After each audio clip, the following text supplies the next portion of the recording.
Hi everyone, and welcome to a new episode of Dave's Podcast along with a new video. So I have talked about a few new artists so far, and we will be stemming more into their catalogs as we go. Like and subscribe. Of course, look at Patreon or Spotify for exclusives. Each are $5. Either of them you can be able to decide which one you want to choose from. Either way, enjoy, and thank you so much. I truly appreciate it. So today we are going to talk about Janet Jackson's 20YO. This album, to me, was still a good album. A lot of people didn't quite understand her era for this album, despite it being blatantly just saying, hey, I've been doing this for 20 years. Just like a Design of a Decade, this is a step further. It's a whole new album. It's just called 20 years old, like 20YO. So let's get into it. 20YO is the 9th studio album by Janet Jackson. It was first released in Japan on September 20th, 2006 by Virgin Records. Its title makes reference to her 3rd studio album, Control, and is a commemoration to its 12th anniversary. 20YO represents the celebration of joyful celebration and history-making musical style of Control. An R&B and dance album, Jackson enlisted a range of producers to work on material with including L Rock, Manuel Seal, the Avila Brothers, and No ID, in addition to her longtime partners Jimmy Jam and Terry Lewis, and then boyfriend Jermaine Dupri. So this is, after Damita Jo, after the Super Bowl. This is just in the midst of her pretty much just persevering, if you will. This was the persevering album, where it's just the blackballing, the people just acting weird and feeling like she just did not want to just be a cultural icon, which I just find weird. But this was the album to let them know, like, I'm still me, I'm still that girl, and y'all gonna get into it. And Discipline took that a step further. It really did. Discipline was like, all right, y'all didn't want to hear me on 20YO, y'all definitely gonna hear me on this one. And 20YO received mixed reviews from music critics, with some of them questioning the involvement of Dupri. They may have felt that he was, present in a way that, it was taking away from her creative space. And I can't say whether that's true or not, and this is in defense of her, because it's like, music's music, and in a lot of her albums she was committed to someone, whether we knew about it or not. And in this case, we know that she's committed to somebody in the midst of the I Want You music video. And and it's okay, she was dating. The album debuted at number 2 on the Billboard 200. Like I said, you had to be of some status even to be in the top 10 regardless, because and she's legendary for that. Like, she did her thing. And the thing is, like I've said with debut albums, or even just albums that, may have been released later, sometimes the public may overshadow that project with other projects. But in this case, she came at the right time, because there was all these other projects coming out in 2006.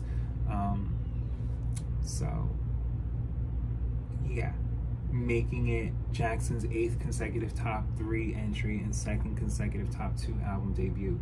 The Record Academy certified it platinum, becoming Jackson's 8th consecutive platinum album worldwide.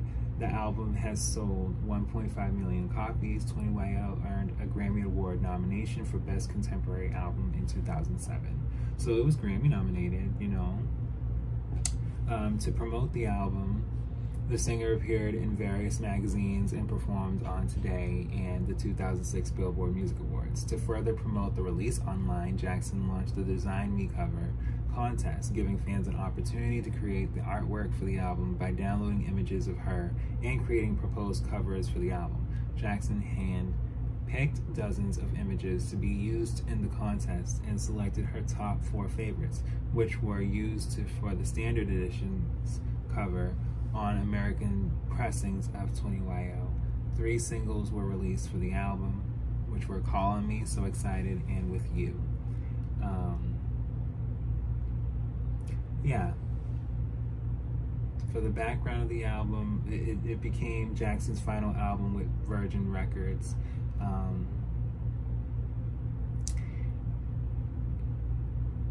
And it marked the end of a 13-year record history, a 13-year recording history with the label. Following the album's release, a producer who worked on the original 20YO concept prior to Dupree's involvement stated, the finished project we had before Jermaine took everything over is crazy. Ask Jimmy and Terry how they felt when Jermaine came in and changed almost everything. In 2005, Jackson initially worked with various producers, including the Neptunes, Dr. Dre, Kwame, and Polo the Don. But the concept was changed when Dupree was selected to manage the project after becoming a division president at Virgin Records. After the album's release, Dupree was condemned for his project and misguidance of the album, and subsequently was removed from his position at Virgin Records. Jackson would later describe the time she released 20YO as a tough time, a tough period in my life. So, like I said, in defense, she felt like, his input would help, and of course, ultimately, it was making it more tough on the process itself. But yes, yeah, it's a great album as far as just where she's come from and kind of piecing in the songs that you like, what you don't. But yes, it received generally mixed reviews, which assigns a normalized rating of out of 100 to reviews from mainstream critics. The album received an average score of 52 based on 14 reviews, which indicates mixed or average reviews. The AllMusic gave the album 3.5 out of a 5-star rating, writing that with only a few exceptions, 20YO provides further refinements of the fun, flirtatious, mid-tempo songs of her past several albums. This is not a problem. Yeah, so I can kind of agree with that, where it's just like, it is giving an album that you may have heard from her, but it is something of new. Like, it's something that she put new at that time. Yes.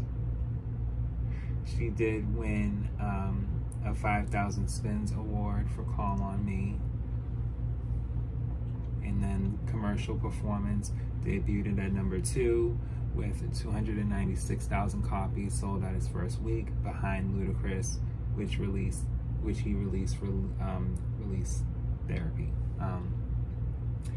And they toured together too. This was considerably lower than Jackson's previous album, Damita Jo, which also opened at number 2 with 381,000 copies sold across the United States in 2004. 20YO became her smallest first week sales since The Velvet Rope, which reached number 1 with 202,000 copies. So The Velvet Rope at the time, was released within weeks of Butterfly and among other albums in '97. So for it to go number 1, it was like everyone was ready for her, and over time the sales grew because it was like, no, wait, there's a new Janet album? Like, yeah. Wait, what does it look like? Red. Yeah.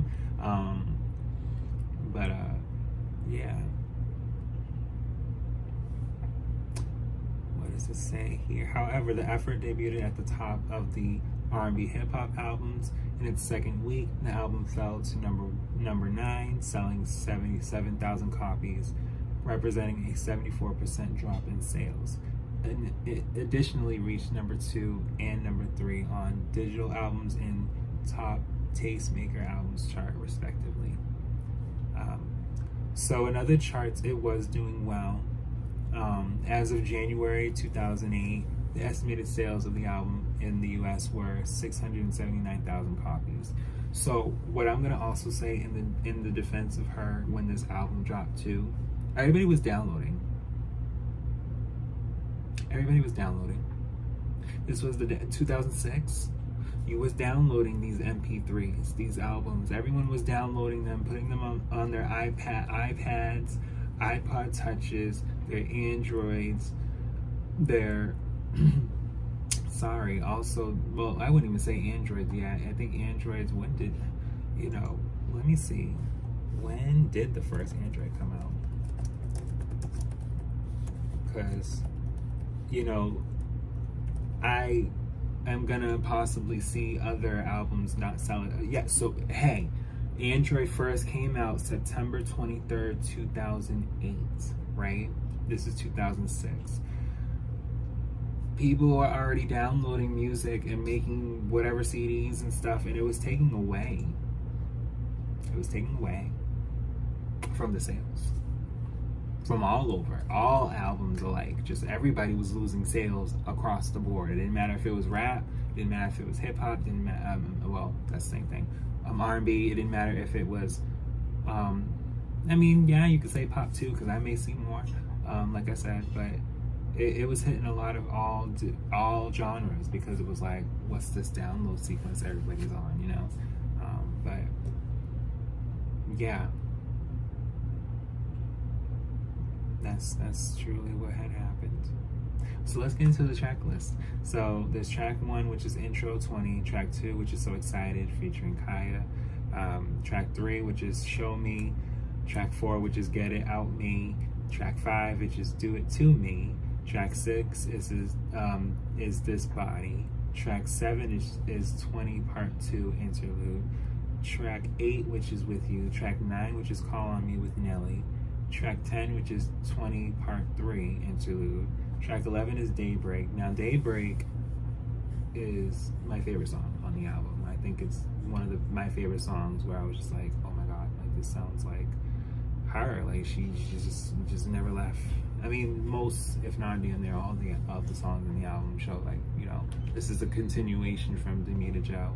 But yes, track 12 is Enjoy, track 13 is 20 Part 4 Interlude, track 14 is Take Care, track 15 is Love to Love, track 16 is Outro 20 Part 5, and then there's the iTunes Store International Digital Edition bonus track, which is Roll With You. And that was another thing too, like people had copies of the album from when they bought it and would just throw it on the internet, and then people would kind of like convert it, I guess, because if you're converting an iPhone download or iPod download or iTunes download and it's M4A and it's somehow an MP3 somewhere else, but I digress. But Days Go By was the Japanese edition bonus track, and then the deluxe edition bonus DVD had the photo shoot in the studio, dancer auditions, and then Call On Me, the making of the video. So, but yeah, R&B hip hop albums chart number 1, Billboard 200 number 2. Pretty much overseas didn't really receive it as well, because overseas was kind of like trying to understand what had happened a couple of years prior. But I will tell you, Feedback and Discipline, when we talk about it, that's when she was like, this is my comeback. Y'all played with me on these last 2 albums. I'm back. And yes, she persevered. And of course, I feel like that's the last one I need to really talk about besides the first 2, because we talked about Unbreakable. So yeah, we'll be back talking about Discipline very soon. But I hope you guys enjoyed this video and episode, and I'll be back with more.